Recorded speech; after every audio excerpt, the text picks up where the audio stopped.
Hey guys, welcome back to another video. My name is Anton Maroon and I am so happy to be here, so happy to see you. I was out of the game for at least 2 months, got a bad bad infection after a wisdom tooth extraction, and long story short is I was out for a bit, had to get a couple oral surgeries, but I am back and that's all that matters. So let's get to the van tour.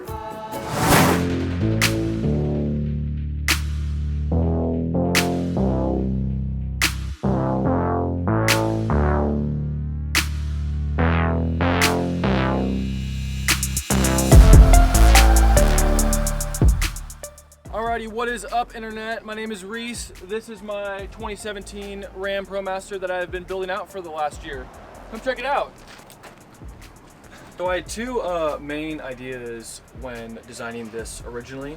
The two things that I wanted to focus on was I love to cook. I'm really passionate about that. So I wanted there to be enough space to house many people for entertainment and for cooking purposes. And the second reason is I really wanted all of the appliances and everything in the van to either have a dual purpose or to be able to hide away when I wasn't using that specific space in the van. As you can see here, this is my bed, and it's on a Happijac, which is a electronic hydraulic bed lift elevator style system. And so this is my bed. It lowers from the ceiling. It's currently a mess. I slept in here last night. That lowers all the way down. Awesome. So I can lower that to whatever desired position I want. All right, so let's see that cooking setup. Yeah, so this is my dual burner Impava induction stovetop. I built this box for it because often when I'd get in the van, I'd throw my keys or my wallet or my phone, and I didn't want to break the glass. And so I wanted to have as much counter space as possible in a van, since like I said, I love to cook, and it's very helpful when chopping or when prepping food. So it's that's kind of my take on it, and that piece of butcher block drops down. Over here we have my sink. I wanted to have a deeper sink. I'm pretty sure this is a 15 by 18 width sink, and so you can store many dishes in there. It's not a little tiny RV sink that only you can wash your forks and your cups in. But yeah, and so another thing after living in the van is that having a designated place for filtered water and a soap dispenser, so you don't have just a bottle of soap laying in the sink at all times. So I added the soap dispenser and the water filter. What do you think of it? Would you recommend it? I would recommend it. I would recommend Really? it. Yes, because less clutter in a small space. At all. That's the kind of the objective when living in a small space. So yeah, that's my sink. That ties into the next part of the van, which is my shower design. So I open these doors. This piece of butcher block drops down here, and then I close these doors, and I have my shower curtain that I pull up and put on magnets, and then this faucet becomes the shower head. So I also have an outdoor shower on the back for when I get out of the water from surfing, or if I want to rinse off my muddy hiking boots or boots from going on a hike or whatnot. And then if I want to take a more private shower, I actually have my indoor shower. So that's that. And then when you're not in shower mode, you just pull the piece of butcher block back up and close these doors. And I also store my wetsuits or dirty shoes or dirty clothes or dirty wet swim trunks in there. So it's kind of the wet room slash shower slash dual space for countertop. And these are on 550-pound latches, so this is not going to break anytime soon. Over here we have my switch for my Webasto Airtop 2000. It is a gasoline heater that is stored in this box. And when I lift up this, right where my feet are at. Yeah. Okay. Oh, okay. Oh, this is the switch for it. I love my Webasto. It powers up right away, and leaving it on for only about 10 to 15 minutes, the van gets nice and toasty. And yeah, I love it. No complaints. Cool. Do you have air conditioning here? I do not have air conditioning, but I do have a Max Air vent fan, and I've noticed if the windows are open, It does cool off the space. A good amount, honestly. Without. Have you ever been in a van where it was so hot that you're like, I wish I had AC? Like in the desert or something? Did you ever feel that way? Honestly, no, because the Maxxair vent fan does a pretty good job. You can crank it up, and it will. Once you have the windows open, it has a nice draft. And it cools off the space enough for me. Above my sink, I have this overhead cabinet that I'm still working on. I have to add some RV latches so that doesn't swing open whenever I'm driving. But yeah, and then moving over here, I have my composting style toilet that I built. I didn't feel like spending $1,000 on a Naturehead toilet, so I essentially built a box, and I have a bucket that separates the liquids and the solids. What's solid waste? The poop. It is for emergencies. Typically, I like to use a public bathroom, or if I am camping, I will just go dig a hole. But yeah, so that's my composting toilet. Moving over here, I have my Dometic fridge, which is on 12 volt, and it's a fridge and freezer. So you have lots of room for groceries. And I always have plenty of space in the fridge. I'm never like, oh my gosh, I wish I had a bigger fridge. Plenty of space.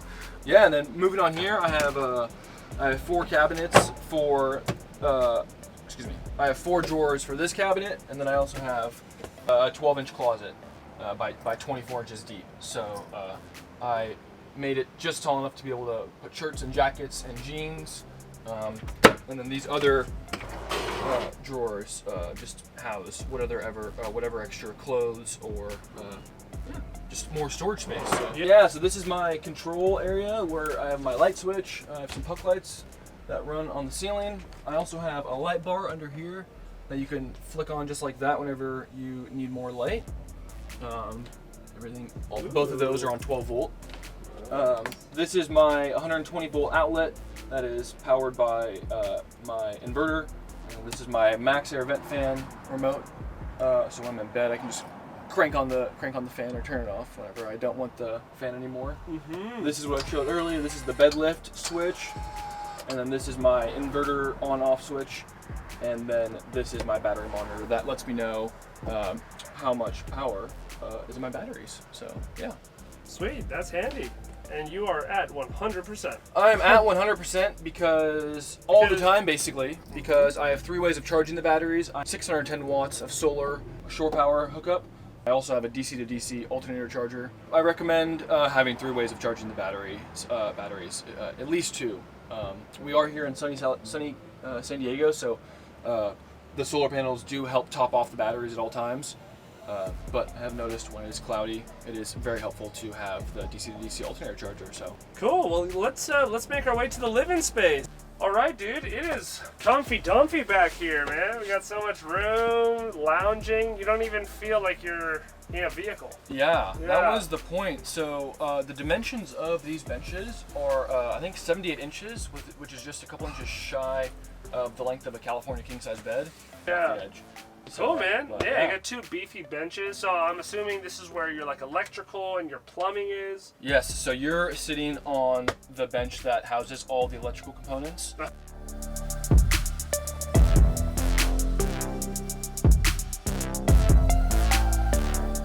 And then this side is all of the plumbing components. So I have a 40-gallon fresh water tank right here. I have a 5-gallon water pump. Along with a 4-gallon Bosch hot water heater. Nice. That's very, very helpful. The water gets piping hot. Cool. I can take like 10-minute showers. It's very, very luxury, actually. Really? Yeah. And you're done with the 40 gallons, or how long does that last? Oh, actually? yeah. So I think you run about a gallon a minute. So I try to keep the water pressure a little bit lower, so I'm not just blowing through my water supply. Yeah. And I take 1 to 2 minute showers. I'm not out here taking 10 minute hotel showers. So I have 610 watts of solar, 2 305 watt panels. So battery storage, how much? I have 600 amp hours of lithium phosphate. Originally started off with 300 amp hours, but to apply the Impava stovetop and the water heater, that was kind of sucking my battery quicker than I anticipated. So I decided to go ahead and get another 300 amp hour battery. So now I have a total of 600 amp hours. Cool, and now you're juiced up and you don't have any issues. No issues, and my batteries don't drop. You know, below. They don't really drop below 70%. So wow, yeah, that's awesome because you got a lot of good appliances in here, a lot of lights, the Impava, all this stuff. So I've also learned that if I'm using the stovetop, and then like when I'm done cooking, then turn on the hot water heater to wash dishes. Running them both simultaneously will just like kind of drains the batteries much quicker. So totally using one appliance at a time. But yeah.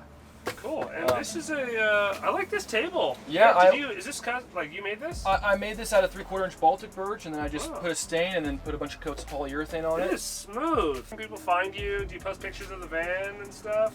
I really have not been posting much content of the van on social media, but well, if you got any questions, you can hit them up. Maybe. You can. I'll definitely respond. Cool. What's your Instagram? My Instagram is just my first and last name. It's Reese.DeCristoforo, DeCristoforo.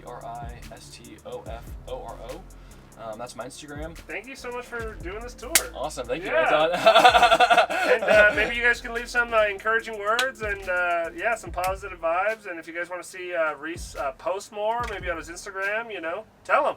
Yeah. Cool. Would you read? I think that was supposed to be a high five or a handshake, not a. Oh, you went for the handshake. I went for this. Oh, okay. I thought this was like we gotta bring it in. We can also do a handshake.